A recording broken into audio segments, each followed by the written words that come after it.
Kung ginawa mo ba yung F-boy, may love life? Wala pa. Oh, okay. Wala pa. Kasi iba yun. Iba yun. Iba yun, tsaka di ko na rin uulitin.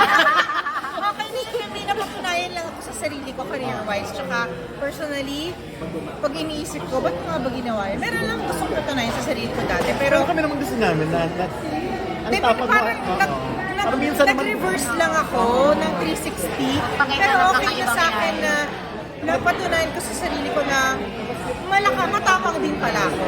na hindi nakakahon ng style mo, hindi nakakahon yung acting na alam mo. Oo, kasi parang sabi ko, ito lang ba yung kaya kong gawin? Parang feeling ko, nung binigay naman sa akin, yung parang ang wild naman. Pero basta nga akin, na-deliver ko. Tapos, natuwa naman ako sa acceptance. Hindi lang ng fans ng industry. Oo nga. Kasi, nag-ulti ko yung mga director talaga, oh my God, ganyan. Pero, hindi ko na yung ulitin.